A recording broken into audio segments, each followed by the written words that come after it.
Hey guys, I wanted to make a video today about Asmongold. I started watching his videos fairly recently, like within the past year. I've seen his videos like here and there, but recent recently I've actually started to watch him almost on a daily basis. Um, I I've only ever seen clips of him before, pretty much. I never really would watch his stream or anything like that. And um I want to talk about that because I used to watch Joe Rogan, and in some sense Asmongold is kind of like the new Joe Rogan for me. And that's kind of wild to say because I never thought someone like Asmon would pay so much attention to. Um, and I've realized that Asmongold is actually really intelligent. He is, I think he's got a high verbal capacity.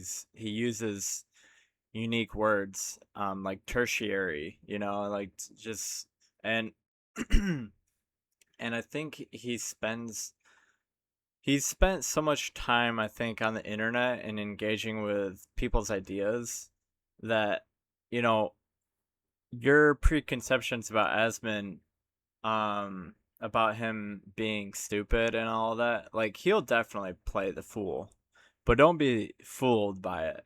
Um, he recently made a video about the rape gang inquiry. I didn't watch the whole thing yet, but I intend to, and it's he's he sits there and reads for 7 hours straight. So it's not like he's not he's not intelligent, or he's not someone who reads. Uh he'll read if it's something on the internet, but I mean still it's still important. And he read it out loud for his stream for 7 hours, and that's and I recognize that he's trying to he what he does on YouTube isn't meaningless. He's actually seems to have some sort of goal with what he's doing. He seems to be trying to spread awareness in a sense about um things going on in the world. He receives more views than traditional forms of news. I believe he gets more views than CNN. I think by multitudes, maybe 4 times as many. I don't know exactly. I haven't looked into the statistics or numbers myself, but I um I stopped watching Joe Rogan largely, and I like several years ago, because it got so controversial that I felt like Joe Rogan became so taboo that I felt like it was a problem if I ever listened to him around other people, because, I like to do my own thing a lot of times, but, I, in proximity to other people, it's like if I listen to Joe Rogan, I feel like people will have a reactionary response, and call him a Nazi or something. And it's like that. I kind of just don't want to deal with that, and maybe that's actually my problem. But um, I watched Joe Rogan so much over the years too that, like, yes, there's going to be novelty in his videos, and I will still return to watch his stuff sometimes, but largely it's like it maybe it's just the level of novelty. It's like I I kind of know most of Joe Rogan's takes, I think, so far. And, if I go to watch his stuff, it's like I kind of have to sift to get new stuff. And to where Esmond, when I watch his videos, he's actually in some ways like a breath of fresh air. At least it can be. Um I think a lot of his political takes are reasonable. he speaks in a very inflammatory way at times. But I mean, who doesn't? You know, who doesn't? Who speaks perfectly these days? Who's completely political correct? I don't I don't really know anyone who is. Um, I know I know most people try to be though. And pretty much everyone tries to be politically correct these days. A lot of people are trying to um I don't know how to say it, but you know, it's become such a political correctness has become such a thing of walking on eggshells these days that no one is really speaking in a very um, unrestrained sort of way. There's a lot of restraint around speech these days, and so you know, I started watching Asmongold recently, and I started watching his streams, and I can tell a lot of what he's kind of almost focusing on is he's not necessarily closed-minded. He's focusing on actually putting the spotlight on the ideas of people who are often, you know, his opponents, or you know, whoever, like Hassan Piker.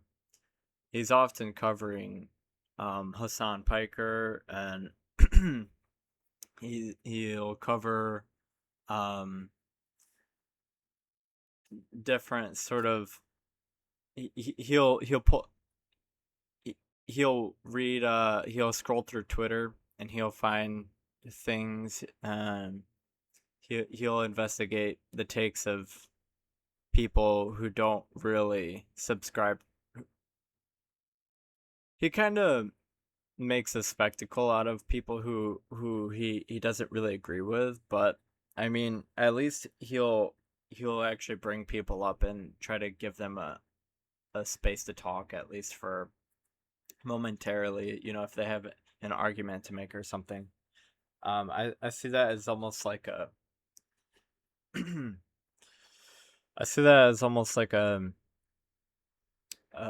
part of his show is where he'll pull people up in his chat to who are people who are, you know, talking crap about him or whatever, or who disagree or whatever. He'll pull them up a lot, and he'll ask them, you know, questions, and a lot of times he'll ban them, but um you know, I find that interesting still, regardless, that he'll put them up to it, to have their moment where they can say something. And a lot of times they get stage fright, I think, and they don't say anything, or at least they don't really have an argument ready or anything. So a lot of times they just don't say anything, or they struggle to really say much. And so there's that, and then um he's he is kind of like a pseudo form of news. In a way, it depends on the dep. See, I've tried to watch the news in recent times, and I find Asmon Gold way more engaging than watching the news. See, one thing about Gold's form of content is it's like if you've ever scrolled on your phone and you're like doom scrolling, his form of content is a lot, pretty much like a doom scroll, but you're doom scrolling with him, and you're seeing the things with him that he's doom scrolling. And um the news to me, whenever I watch the news, I get the overwhelming like feeling that like it's it's all wrong. Like everything that they're presenting on the news is pretty much wrong. And it's highly opinionated. It seems like they're forcing a narrative. They're not presenting stories as they are. They are like, I remember watching the news recently, and they were letting Donald Trump talk for a little bit. They were showing, it was like a live speech, and Donald Trump was talking, and I listened to him talk, and he was just giving some sort of speech, and then the news anchor or whoever cuts back on, overrides him talking, and she's just saying how he's babbling incoherently, and it's like, what? Oh, he wasn't. Like, you could understand what he was saying. Like, I don't know why. Like, there's this highly opinionated, venomous sort of um agenda that is anti-Trump no matter what, and it's like you and um it's just whenever I watch the news, I just don't really feel like it's the news. I don't think it's really informative, really. I think the flow of information is actually very constipated in a way. It's like um you're not gonna be getting the transparent view of what's happening or unbiased take. It's completely biased. It's there to pretty much tell you what to think. Um and it's kind of like a soap opera, and then the people that watch the news, they're they're kind of bottlenecked with their information, and they're receiving information from a bottleneck source, and they're really these people I notice that watch the news, their ability to emotionally regulate is completely trashed. They have very little ability for emotional regulation, and they're very um upset, very easily like triggered, and they're very emotionally volatile, and and a lot of times, as they're watching the news, they're saying things out loud, and they're like talking to the TV, that kind of thing, and they're upset, and you know and to where whenever it's like it's a catastrophe. That's what it's like when you watch the news. It's like it's so much catastrophizing that it's like they're making it out as if it's such a catastrophe what's happening, and like there's some deal with, I think, Iran or something recently, and the news was like making it out to be such a catastrophe and overwhelming defeat for Trump's deal or whatever.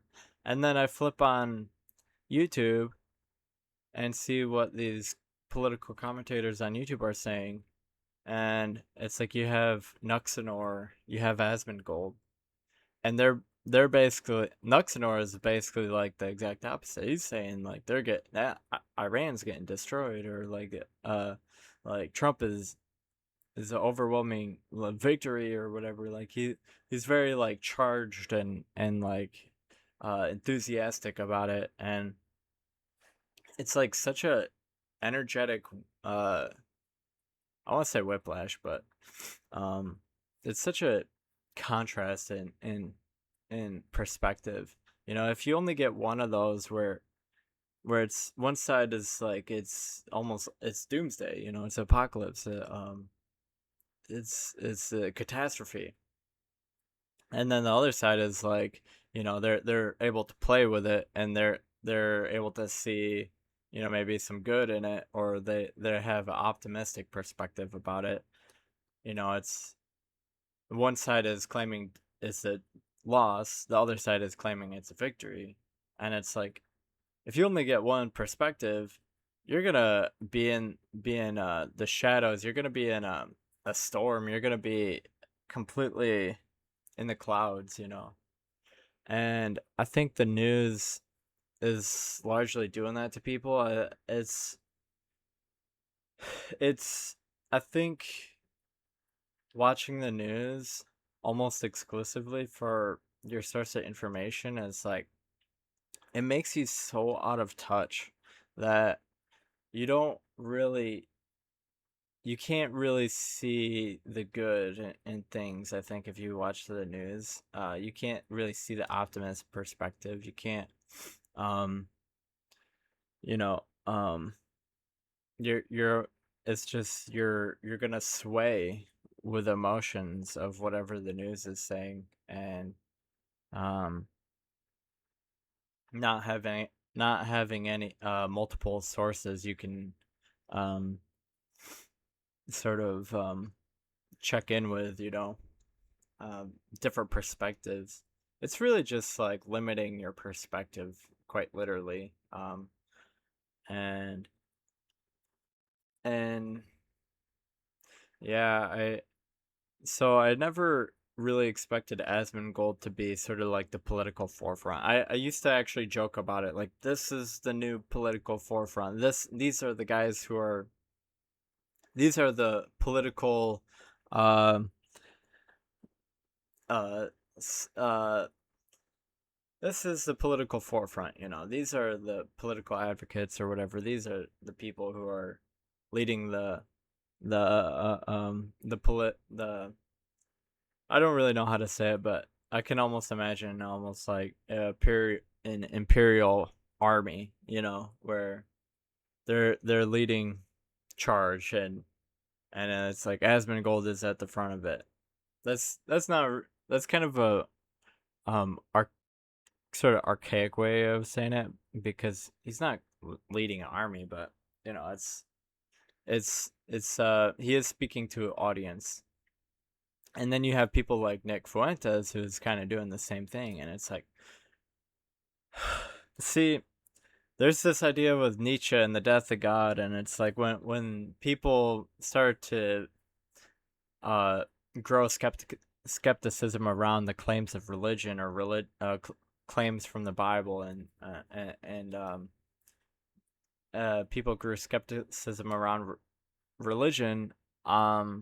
It's like what took its place, and arguably what took its place was tyranny in the 20th century, and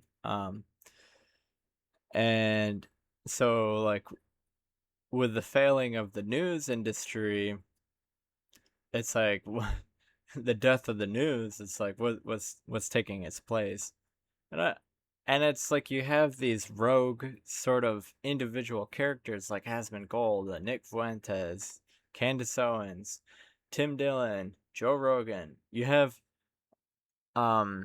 these alternative sources, Tim Pool. I don't really watch Tim Pool, but all these internet figures, you combine them all, and they're all drawing in way more people than the news. And then you have people getting their news from Facebook. That's like the main one. That is the main source of the news today. And man, the news. Oh my goodness, like I used to really not care about the news. I used to really think the news was like, even like almost a decade ago, I just saw it as total brainwashing, and I still think it is pretty much just brainwashing. But and it's like, man, the information these days and how people are getting it is like, I want to say it's dismal, honestly, with all the different with the sources I've listed.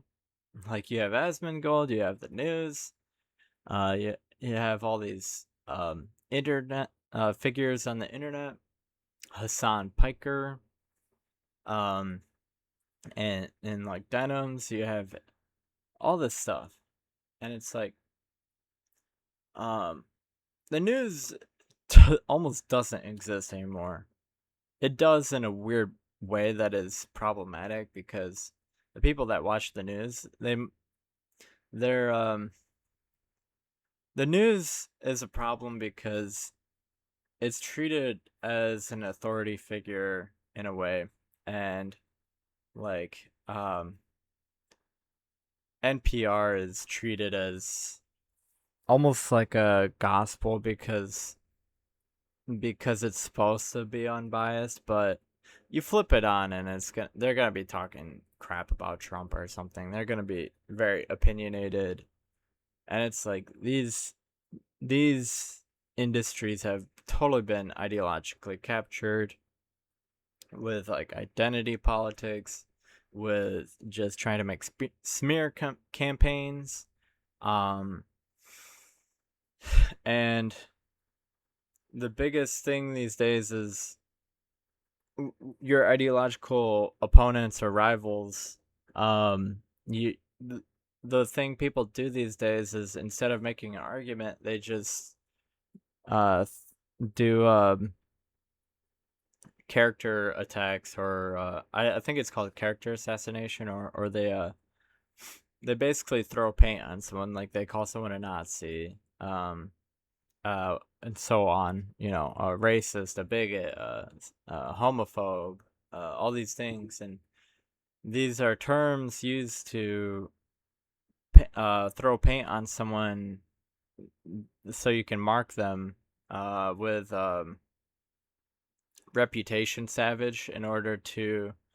It's really like a way of like calling out to the mob who you want uh someone to be um killed. And so with that, it's like you have this sort of blood hunting culture right now, which is very reminiscent of witch hunting. And so instead of like making arguments, instead of laying arguments out and having debate, I think it's kind of almost like a post debate era right now where people aren't debating. Um, People are sloganeering, and the sloganeering is like anti debate, because the sloganeering is pretty much like I can't have a debate with someone on basic things like human rights. Um, and that it's creating this attitude of like, I can't argue with you on basic human rights. Like, I can't argue with you when it comes to the most basic humanitarian principles. And the true spirit of philosophy is almost a lot of times even pointless debate, but it's like a lot of times it's debating even the most principle of things, and that is the nature of philosophy. A lot of times is the most critical of analysis, um of ideas.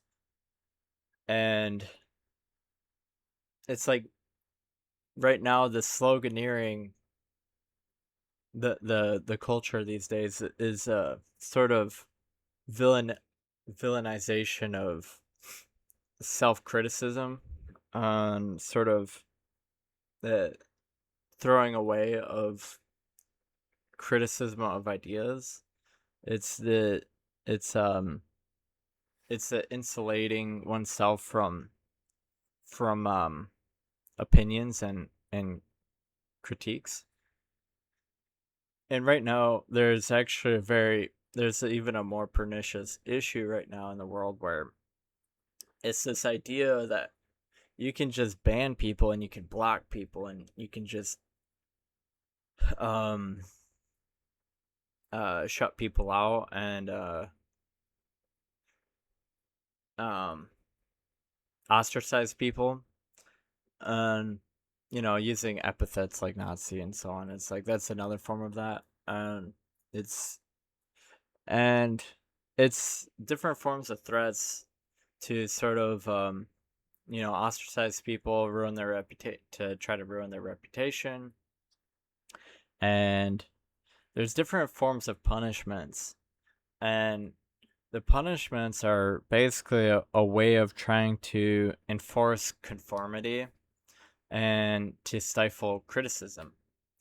And so so um and Charlie Kirk was an example of this, where you know it's like if you don't shut up, they're pretty much gonna try to kill you. And that's, you know, there's people, I see it all the time. There people making death threats towards the people who are um pretty much like the greatest thinkers of our time. The most the people who are most out there, um you just see death threats towards them.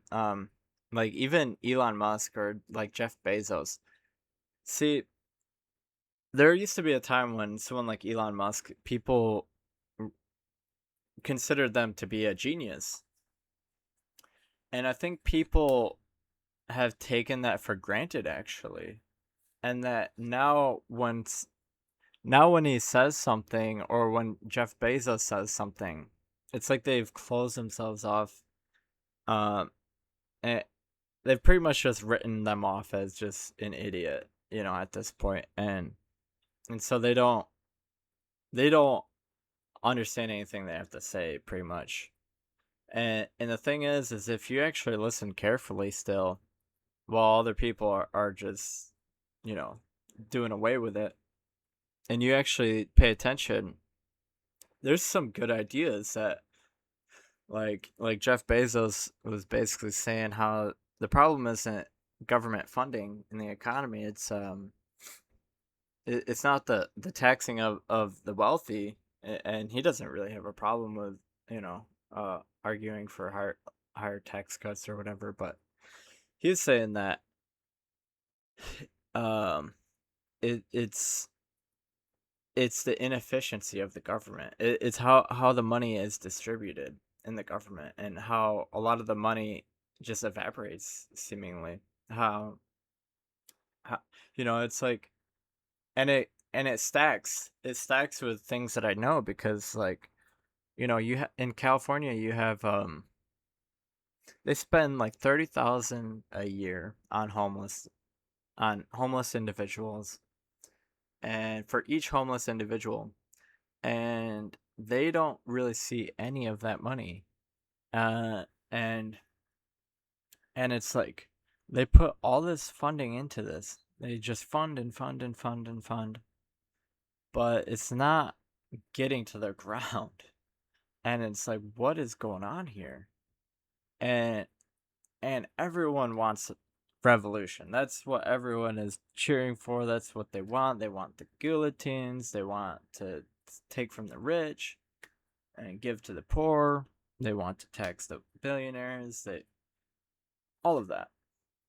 But at the end of the day, it's like, okay, there's this problem, but how is the money actually gonna get to the poor people? And I don't think the mob can really, a mob, if they just tear apart an individual, I don't think they know how to really share very well with one another. Like, I don't think that individuals within the mob are very good at sharing with each other. I think I should just say that, because it's I I've read, Master Meaning, and he describes how in the Holocaust people would fight over bread. Okay, so what makes you think that, like, throwing a revolution, people wouldn't just take it for themselves, and try to get away with it? And it's like, um, you know, uh, it's and I think that's the primary goal. I think is that idea of, you're gonna be able to pounce and take, and you're gonna get away with it. That's I think a huge motivating factor for revolution. Um, but I I think, honestly, um, I think all the virtue claims are pretty much like camouflage. They're not real. Like, oh, you want to feed the homeless? No, I don't think so. I think people want to. I think people are just looking for a scapegoat and want to, guillotine the rich, or whoever, and It's a way of venting out frustration, and people are just looking for the first cause, you know, to try to justify, the venting of their frustrations. And it may not have anything to do with the crime that whoever commits. It might just be it might be something completely else, you know. Um, People let off the frustrations that they have with the entire world, and they just let it out on someone. And so, and I think that's why you have a lot of blood hunting these days, is because it's like they're trying to find someone to blame for why they have these frustrations. They're trying to find the problem, and um it's, I think, a lot of time it's pretty much a person's relationship to experience, I think, and difficult things. Is there's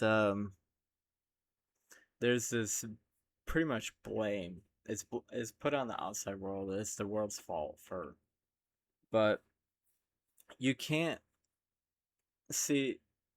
I think a big issue with just communist ideology in general, and a lot of this trend of communism and socialism, is that it's this idea that the world should cater perfectly to us, that we should have everything provided to us, like adequate material resources, the proper food, the proper heating, the proper sunshine, the proper um, leisure time. Like, it's this idea that the world can serve you the perfect plate of food. And the reality is that a lot of people, you could drag them to a five-star restaurant, and you could order them the most expensive dish on that menu, and they could spit it out and just be absolutely disgusted, and spit it out and wipe their tongue with a napkin, and march off in frustration and disappointment, and just um just complete dissatisfaction. And it's like trying to cater in such a way that everyone is satisfied is like um I think it's kind of a hubristic goal. I think that, you know I think it's more so not how the universe can cater to us, but how we can learn to appreciate or even love, like the things that we're presented with, like even difficult emotions, and learning to appreciate the darker moments and the more honest times in our life, where um trying to make sense of it all, and I do believe everything happens for a reason, and just trying to understand things, because I think when you understand things, you learn to appreciate them. Sorry, I hope that the audio is fine, but I think when you try to understand something, you can sort of gain an appreciation for it. It might sound crazy, but I honestly think it's our relationship to experience that's most important. I think seeking your own enlightenment is most important. And this issue with communism and socialism these days is this idea that you can enlighten everyone um by catering perfectly to them, that you can try to satisfy everyone in the world. And um and it's like it's this idea that the problem isn't the problem to your enlightenment is how material resources are catered to you, and I just don't think that's right. I don't think that's right at all, actually. um I think, even if people were given money, food, shelter, and all these things, you could argue it would elevate people's, like, maybe well-being and stuff, but like there's there's something to be said about um struggle and um overcoming hard times. And people could say, oh, it's I mean, people could say, oh, it's easy for you to say, it's like there's this air conditioned environment, there's walls around me. But I mean, um, I think there's people who live in Africa who are happier than a lot of people with a lot of bullshit material stuff. And I don't know, I just think it's how we adapt to our environments, I think, um and and, and just learning to appreciate, and that's that's this is gonna kind of get it more into more rambling territory, but like, I don't know, I just think that it's not about being given things that you're gonna just love automatically. I think it's about, like, things that you might not love right away, but you learn to love. And um I think that's the important part. And I think, that is the basis for just learning and and exploring new things. And because I don't know, I don't know, I just think that there's so much to appreciate in this world, that um there is so much, um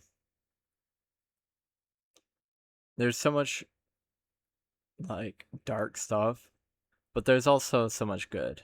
And um you know reading about people who endured through the Holocaust, or the Soviet Union gulags, it's like you hear stories in there that are actually really beautiful, where people, you know, they they make relationships with other people. There's camaraderie.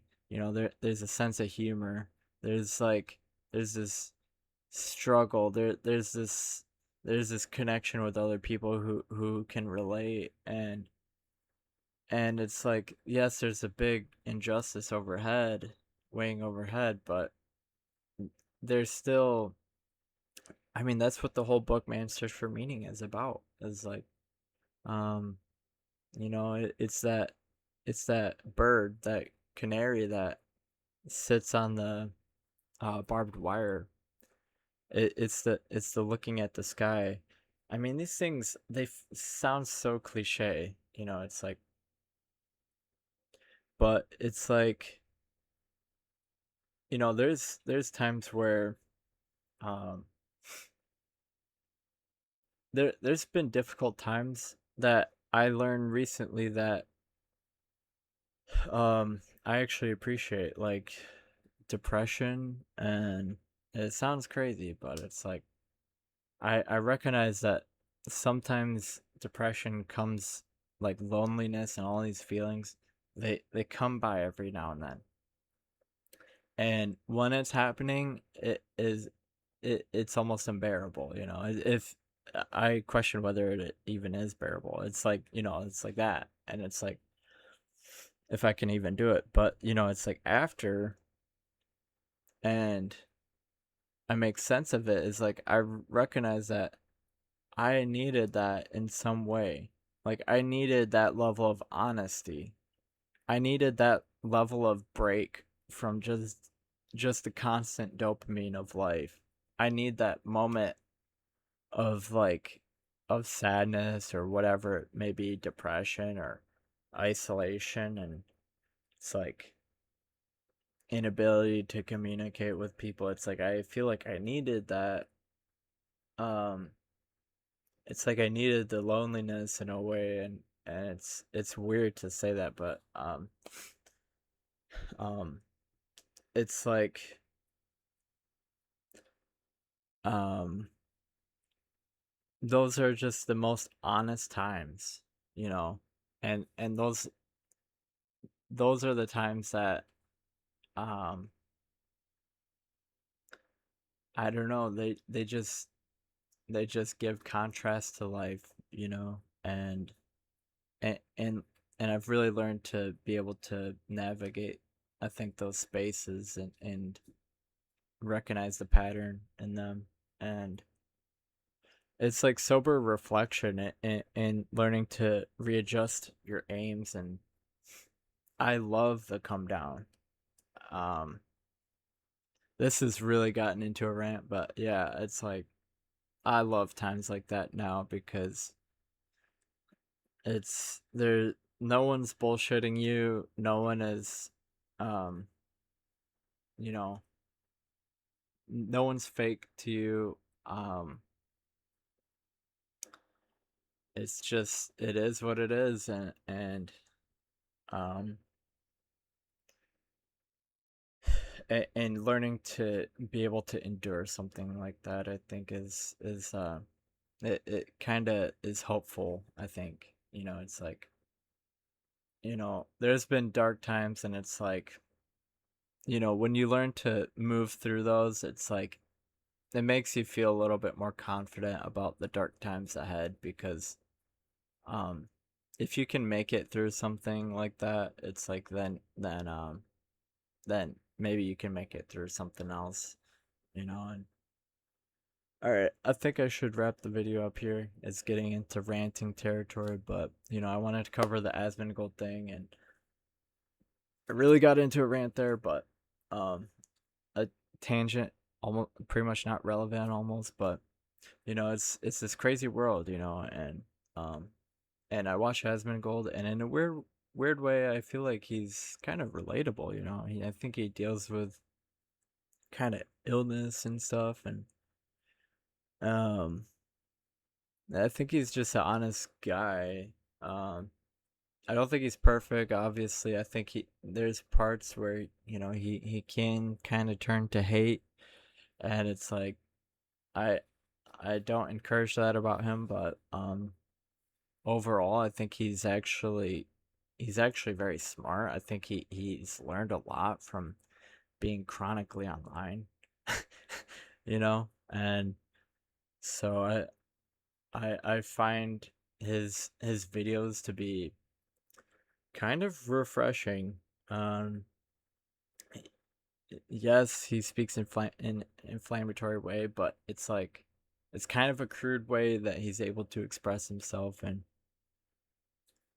and I think we need more of that, because this perfect neutered speech that um doesn't offend anyone, I think it's just I don't know. I think people just try to find an excuse to punish other people, and it's like I don't know. I don't. It's I don't know if anyone. I don't think anyone's perfect. So it's like, um, yeah. I think we should give grace to people to let them speak. Um, even if it's not perfect.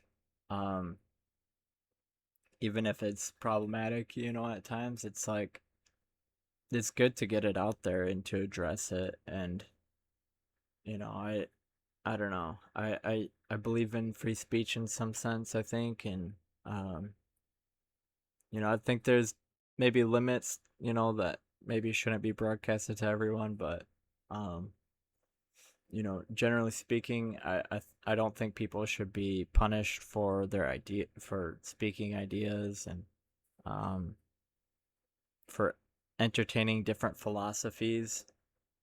Um and honestly, debate. I think, you know, we need to revive debate culture again. I think that's And yeah, all right, I think I'll end it there. Thank you guys for watching. Peace out. Have a good day. Bye.